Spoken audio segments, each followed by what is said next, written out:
When a watch manufacturer can produce a watch that looks like this, sporting a bracelet of this caliber, it's definitely punching way above its price point. This bracelet alone is worthy of high praise and honour. Such refinement, superb tolerances, and exquisite design.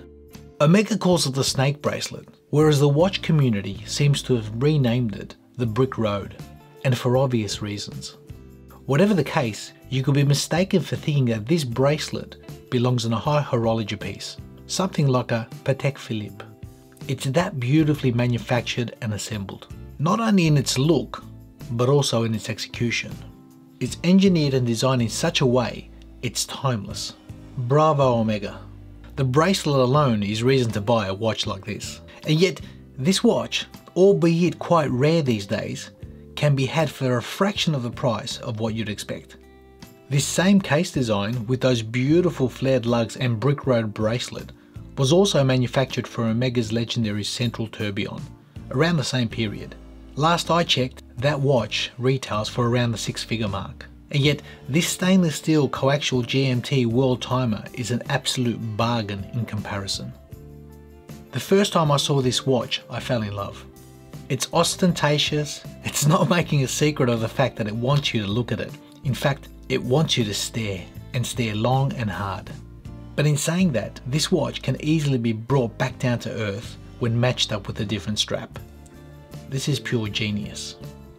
This is the watch that Omega first introduced their coaxial escapement in the GMT movement. And though this was only the initial baby steps, in the resulting 20 years, Omega has produced some of the most masterful movements to date, through innovation and technological advancements. This watch for me is the reason why I absolutely love Omega as a brand over any other affordable brand out there today. Omega is an extremely capable Swiss watch manufacturer that manages to tick all the right boxes for watch enthusiasts and collectors worldwide. Now occasionally I hear a viewer comment and say, "Hey Pete, why would you review a watch that's discontinued on the manufacturer's website?" And my answer is, just look at this piece. There's a danger in this hobby of developing a particular mindset which drives us to desire the latest and greatest. Unfortunately, that's a train that is headed for a journey that has no end and it's stopping at no stations. Don't get me wrong, I like new innovations and designs that get released from manufacturers on a yearly basis. But occasionally, we get so involved in looking forward, we forget to stop and look back. We let a gem go under the radar in this oversaturated highway of digital information. This piece is one of those gems. Very affordable and yet quite rare. This watch doesn't often come up on the pre-owned market in this configuration with a bracelet. And when it does, it usually gets snapped up pretty quickly. For me, this is more than just a watch. It's a bold statement from Omega. It's a watch that is demonstrating what can be achieved when imagination and creativity is allowed to freely develop in an organic way. This is pure visual delight. It's a piece of male jewelry with design elements that complement one another absolutely beautifully. I cannot think of another watchmaker that makes a watch like this, or should I say, a bracelet like this. So what are we looking at here? What are the numbers? Well, the case dimensions are designed to suit a vast array of uses. As a dress watch, it's perfect. And yet, the watch also offers excellent versatility by offering 100 meters of water resistance accompanied by a GMT Worldtimer. It's a very capable travel watch, albeit I'd dress it down with a different strap choice if I was going to travel. Looking at the case back, there's a very strong visual of the god Kronos with excellent attention to detail.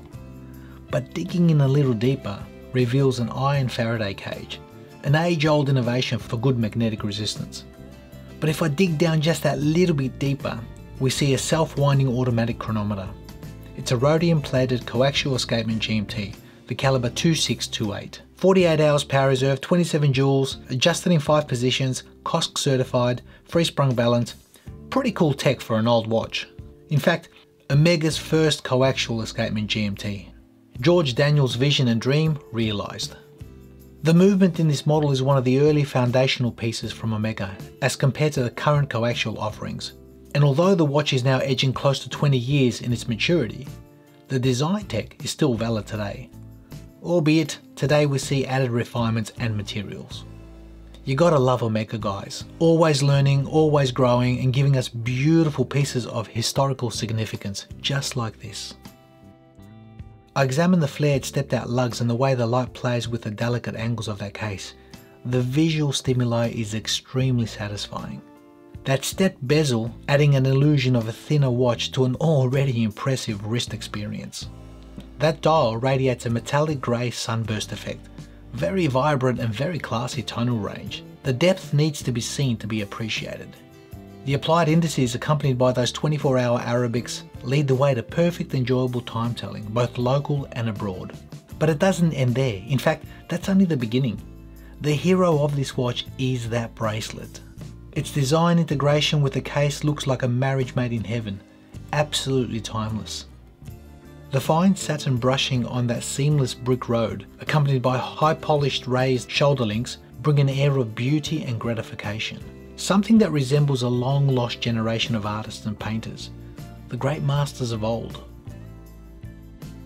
With all these elements working in unison, this piece causes the wearer to ponder the question, what is a timepiece?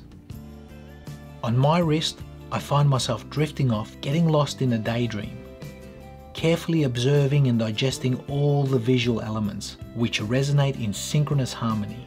It's truly delightful. A fulfillment of the senses.